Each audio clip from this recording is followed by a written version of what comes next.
Good evening, chemistry students. Tonight I'm going to review with you how to use the band of stability to write nuclear decay equations. So here we have a graph that is called the band of stability. And one of the first things that you'll notice is that you have a blue line that is composed of blue dots traveling right through the center. This is called the band of stability. And when we calculate the number of protons that an element has and plot it against the number of neutrons that an element has, we have to see where that dot is going to land. If that point lands on the band of stability, that means that our isotope is stable and it will not undergo nuclear decay. If it does not land on the blue band of stability and it lands somewhere else on the graph, then that means that it is radioactive and the nucleus is going to fall apart. And it's our job to figure out what our original radioisotope is going to transmutate into. So there's just a few other things that I want to review with you on the graph. I've already focused on the x-axis, which tells us the number of protons that we have.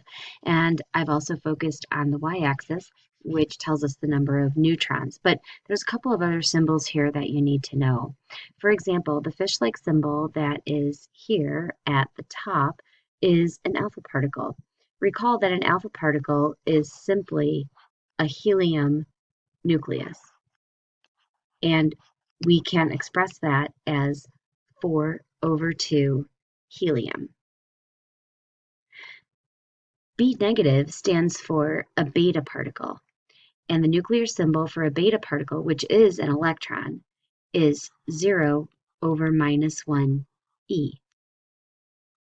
A positron, or B plus, is just the opposite of an electron, and we designate it as 0/+1e.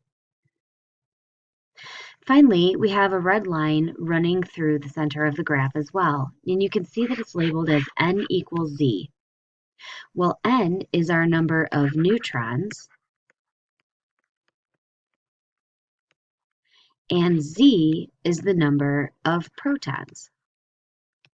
So if we have a radioisotope in which the number of protons equals the number of neutrons, then it's going to fall on the red line. But I don't want you to get this red line confused with our blue band of stability. Notice that the red line and the blue line match all the way up to about 20 of each. But then you can see that it starts to separate, which means that after the number 20, when protons equal neutrons, that means that our isotope is no longer stable. It starts to fall off of the band of stability, and they also are unstable. The take-home message here is that just because the number of protons equals the number of neutrons, that doesn't mean that we have an isotope that is stable. All right, let me erase some of these markings. And we will get to an example problem. Okay, so let's start off with the radioisotope of neodymium-80. So neodymium-80 has this nuclear symbol, 80/60 Nd. In order to figure out whether or not neodymium-80 is stable or not, the first thing I need to do is figure out how many protons and how many neutrons there are. Well, remember that the protons are indicated by the bottom number here. So I know that I have 60 protons. And the number of neutrons is simply the top number, 80, minus the bottom number, 60. Recall that the top number, 80, is our mass number. And the mass number consists of protons and neutrons. So if we take away the number of neutrons, or the number of protons, excuse me, we are left with the number of neutrons, which in this case is 20. So since protons is on the x-axis and neutrons is on the y, we can say that the point for neodymium-80 would be 60, comma, 20. And I'm going to plot that here. So 60 is here, and 20 is going to come across here. So here's my point for neodymium-80. And you can see that it lands in the area of positron emission. And what this means is that this radioisotope is going to spit out a positron. Well, we need to be able to write that in a nuclear equation. Here's how it goes. Rewrite our radioisotope, 80 over 60 ND. And it is going to spit out or release a positron, 0 over positive 1 E. And in the process, it is going to transmutate into a totally different element. And it's our job now to figure out what that element is going to be. Whenever you're solving a nuclear equation, it's important for you to understand that there are two different sides, separated by this arrow. So if I draw a little jagged line here, we have our left side, which is like the reactant, and then we have the side to the right of the arrow, which is like the products.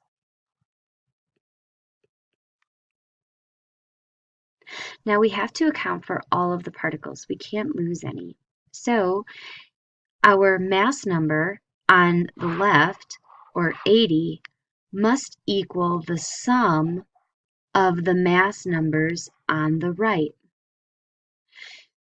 Likewise, our atomic number on the left has to equal the sum of the atomic numbers on the right.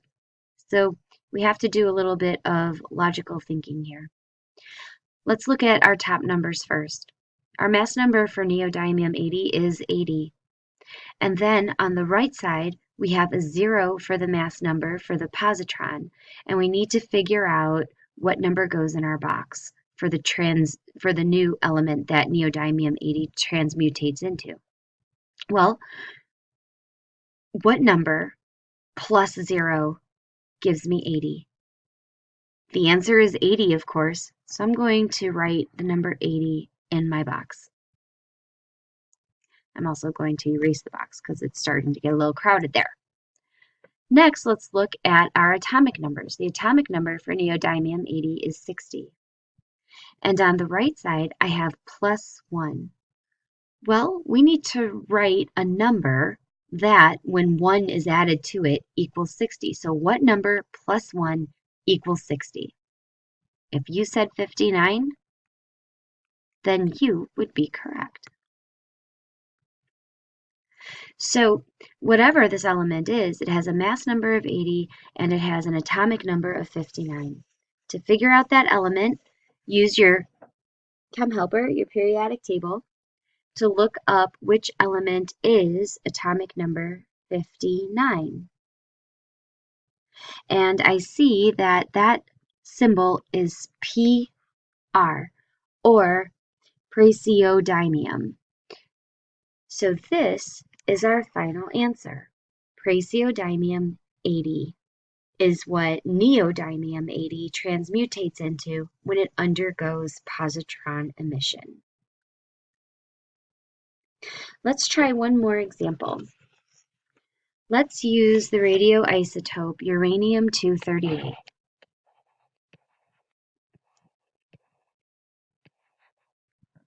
There we go. So the number of protons is simply our bottom number, which is 92. And the number of neutrons that we have is 238 minus 92, which equals 146.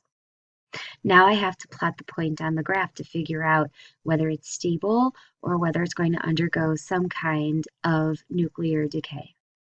So my protons are 92, and if you look, you can see that 92 is actually like off the chart, like way over here. And 146 is likewise way off the chart, so it's gonna go way beyond our graph. And what this means is that our point is going to be way up high, all the way up here by our little alpha symbol. And remember, an alpha particle is simply 4/2 helium. What this means is that uranium-238 is going to emit an alpha particle, and it's going to transmutate into something new.